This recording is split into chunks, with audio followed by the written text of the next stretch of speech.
الحمدللہ رب العالمین والصلاة والسلام علی سید الانبیاء والمرسلین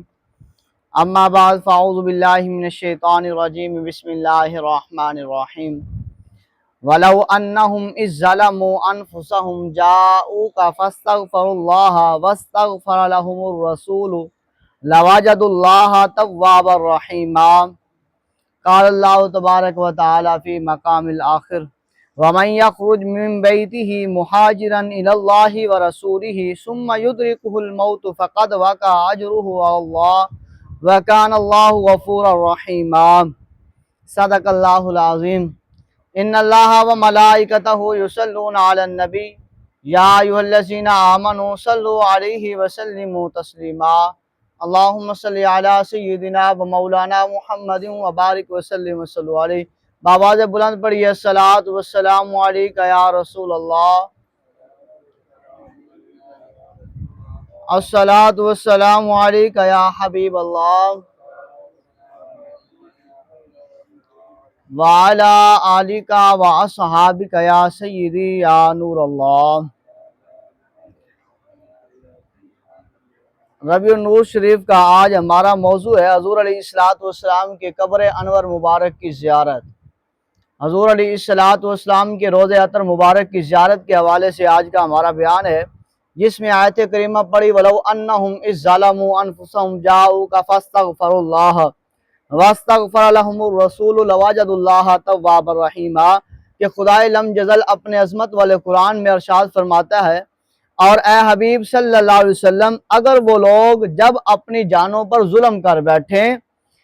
آپ کی خدمت میں حاضر ہو جائیں اور اللہ سے معافی مانگیں اور رسول بھی ان کے لیے مغفرت طلب کرے تو وہ ضرور اللہ کو توبہ قبول فرمانے والا اور نہایت مہربان پائیں گے۔ سبحان اللہ کہہ دیجئے۔ فرمایا کہ جو بندہ اپنی جان پر ظلم کر بیٹھے، گناہ کر بیٹھے، گناہ سرزد ہو جائے، گناہ پہ گناہ کر بیٹھے، اب اسے چاہیے کیا چاہیے؟ فرمائیے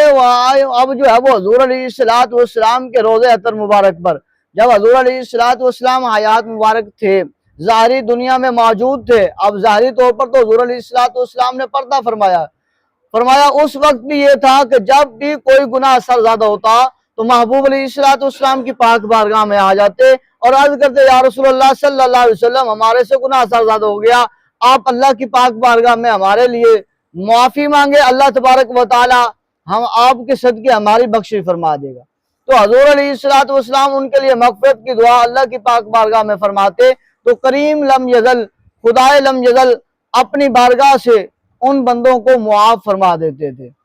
اور جب حضور علیہ السلام نے ظاہری پردہ فرمایا تو اب بھی قبر انور مبارک پر، روضہ عطر مبارک پر، روضہ انور پر جب بھی کوئی بندہ جائے اور وہاں جا کر حضور علیہ السلام کی پاک بارگاہ میں دعا کرے کہ یا رسول اللہ صلی اللہ علیہ وسلم، میرے سے بڑے گناہ سرزد ہوئے ہیں، لہذا یا رسول اللہ صلی اللہ علیہ وسلم آپ میرے لیے اللہ کی پاک بارگاہ میں بخشش طلب کریں تو آپ کے صدقے اللہ تبارک و تعالی میری بخشش فرما دے گا۔ تو آج بھی جو کرے اللہ تبارک و تعالی اس بندے کی بخشش کو اپنی بارگاہ میں قبول فرما لیتا ہے۔ اور دوسرا فرمایا وَمَنْ يَخْرُجْ مِنْ بَيْتِهِ مُهَاجِرًا إِلَى اللَّهِ وَرَسُولِهِ ثُمَّ يُدْرِكُهُ الْمَوْتُ فَقَدْ وَقَعَ أَجْرُهُ عَلَى اللَّهِ وَكَانَ اللَّهُ غَفُورًا رَحِيمًا۔ اور جو شخص بھی اپنے گھر سے اللہ اور اس کے رسول کی طرف ہجرت کرتے ہوئے نکلے اور پھر اسے راستے میں موت آ پکڑے تو اس کا اجر اللہ کے ذمے ثابت ہو گیا اور اللہ بڑا بخشنے والا مہربان ہے۔ فرمایا جب بندہ یہ نیت کر کے گھر سے نکلتا ہے کہ میں اللہ کے محبوب صلی اللہ علیہ وسلم کی قبر انور مبارک پر، روضہ انور مبارک پر جا رہا ہوں اور وہاں جا کر اللہ کی پاک بارگاہ میں اپنے گناہوں کی معافی مانگوں گا، ابھی وہ پہنچا نہیں ہے لیکن جو ہے وہ وقت الموت پورا ہو چکا، جو فرشتہ آ کر روح قبض کر لیتا ہے، اب اس کے لیے کیا ہے؟ اب کس کے لیے یہ ہے کہ جو بندہ اللہ اور اس کے رسول کے لیے ہجرت کرتا ہے، اس راستے کو اختیار کرتا ہے، تو جب وہ فوت ہو جائے تو اللہ تبارک و تعالی اس کو معاف کرنے والا اور مہربان ہے۔ اللہ تبارک و تعالی اس کو معاف کرنے والا اور مہربان ہے۔ یہ ہے اس کے لیے جو بندہ قبر انور مبارک کی زیارت کے لیے قبر انور مبارک کی طرف، روزہ مبارک کی طرف سفر کرتا ہے، ہجرت کرتا ہے، بخشش کی دعا کے لیے، بخشش طلب کرنے کے لیے، حضور علیہ الصلوۃ والسلام کی پاک بارگاہ میں حاضری دینے کے لیے، اور راستے میں اگر فوت ہو جائے تو وہ سفر رائے گا نہیں جاتا، بلکہ وہ سفر اس کے لیے مبارک بن جاتا ہے اور بخشش کا ایک ذریعہ بن جاتا ہے۔ اور فرمایا آگے لا اقسم بہذا البلد وانت حل بہذا البلد، میں اس شہر مکہ کی قسم کھاتا ہوں۔ اللہ رب العزت کیا فرماتا ہے؟ لا اقسم بہذا البلد، میں اس شہر مکہ کی قسم اٹھاتا ہوں، وانت حل بہذا البلد، اے حبیب مکرم اس لیے کہ آپ اس شہر میں تشریف فرما ہیں۔ یعنی کہ خدائے لم یزل اس شہر کی قسم اٹھاتا ہے جہاں حضور علیہ الصلوۃ والسلام تشریف فرما ہوں، اس شہر جگہ کی قسم خدا اٹھاتا ہے۔ اس وجہ سے نہیں کہ وہاں بیت اللہ شریف ہے، حجر اسود ہے، صفا مروہ ہے، اور حتیم ہے، اور مقام ابراہیم ہے، اس وجہ سے نہیں، بلکہ قسم خدا نے اٹھائی اس وجہ سے کہ محبوب علیہ الصلوۃ والسلام اس شہر میں موجود ہے۔ وہ برکتوں اور رحمتوں اور فضیلتوں والا شہر ہے جہاں تیرے محبوب علیہ الصلوۃ والسلام کے قدم مبارک لگتے ہیں۔ بلند آواز سے کہیے سبحان اللہ۔ اب آئیے حدیث مبارکہ کی طرف کہ حدیث میں کیا ملتا ہے۔ حضرت ابو ہریرہ رضی اللہ تعالی عنہ آپ روایت کرتے ہیں کہ رسول اللہ صلی اللہ علیہ وسلم نے فرمایا کہ اپنے گھروں کو قبرستان نہ بناؤ، اپنے گھروں کو قبرستان نہ بناؤ۔ کیسے؟ فرمایا اپنے گھروں میں نمازوں کو پڑھا کرو، یعنی کہ جو بقیہ نماز ہے، فرض نماز کے بعد نوافل جو ہیں، جو سنتے ہیں، اور جو فرض سے پہلے 4 سنتے ہیں واجب والی، وہ اگر بندہ گھر سے پڑھ کر آئے تو جو قدم در قدم آتا ہے اللہ تبارک و تعالیٰ نیکی عطا فرماتا ہے۔ اور جب گھر میں نماز پڑھتے ہیں، فرض نماز نہیں، سنت اور نوافل، جب گھر میں نماز پڑھ کے بندہ گھر سے نکلتا ہے قدم در قدم نیکیاں بھی ملتی ہیں، اور گھر والوں کے لیے ایک جو ہے وہ سدھرنے کا، سنورنے کا، اور انہیں جو ہے وہ سنت اتباع کے لیے لانے کا ایک ذریعہ بنتا ہے کہ جب چھوٹے بچوں کے سامنے باپ یا بھائی جو ہے وہ گھر میں سجدہ کرتا ہے تو وہ دیکھ کر ان کے دلوں میں بھی جو ہے وہ محبت پیدا ہوتی ہے، وہ بھی اللہ کی پاک بارگاہ میں سجدہ کرنے والے بن جاتے ہیں۔ تو اس لیے فرمایا کہ اپنے گھروں کو قبرستان نہ بناؤ، اپنے گھروں میں بھی نماز پڑھا کرو، انہیں قبرستان کی طرح ویران نہ رکھو، کیونکہ قبرستان میں نماز نہیں پڑھی جاتی۔ اور فرمایا نہ ہی میری قبر کو عیدگاہ بناؤ، یعنی کہ یہ نہ ہو کہ تم سوچو کہ بھائی عید آئے گی تو پھر حضور کی پاک بارگاہ میں جائیں گے، چاہو جو وہاں پر مدینہ طیبہ میں رہنے والے، بھائی عید آئے گی، عید الفطر آئے گی تو پھر جو ہے وہ روزہ رسول پر جائیں گے، حاضر ہوں گے، عید الاضحیٰ آئے گی تو حضور علیہ الصلوۃ والسلام کے روزے مبارک پر حاضر ہوں گے۔ فرمایا نہیں، میرے قبر کی زیارت کے لیے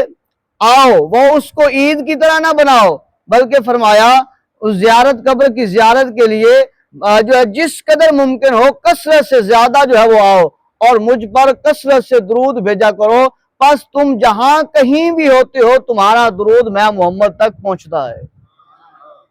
تو لہذا حضور علیہ الصلوۃ والسلام نے اپنے روزہ انور مبارک پر آنے کی، اس کی جگہ کی زیارت کی حضور علیہ الصلوۃ والسلام نے خود اجازت فرمائی ہے۔ اور دوسری حدیث پاک میں آتا ہے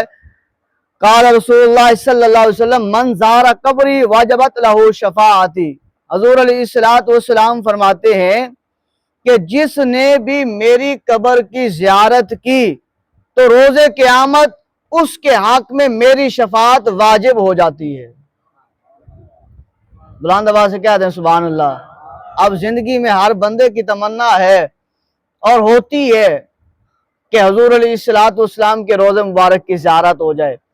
تو فرمایا جو بندہ روزے رسول کی زیارت کر لیتا ہے، حضور علیہ الصلوۃ والسلام کے روزے مبارک کی جس بندے نے ایمان کی حالت میں زیارت کر لی، حضور فرماتے ہیں، حضور بشارت دیتے ہیں کہ اس کے لیے میری جو ہے وہ شفاعت واجب ہو جاتی ہے۔ اور ایک اور حدیث مبارکہ میں آتا ہے کہ حضور علیہ الصلوۃ والسلام نے فرمایا کہ جس نے میرے وصال کے بعد میرے قبر انور کی زیارت کی، اس نے گویا میری حیات مبارک میں میری زیارت کی۔ جس نے اب حضور علیہ الصلوۃ والسلام کے روزے کی زیارت کی، فرمایا وہ اس طرح ہے کہ جس نے میری زندگی میں میری زیارت کی۔ اور آگے کیا فرمایا؟ اور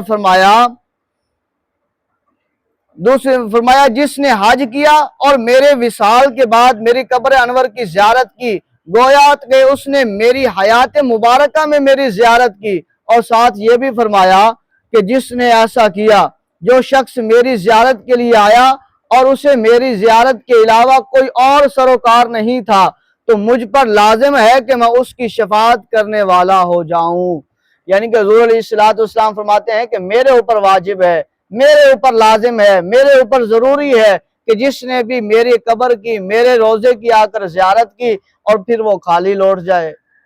اور پھر وہ ایسا مارا پھرتا رہے،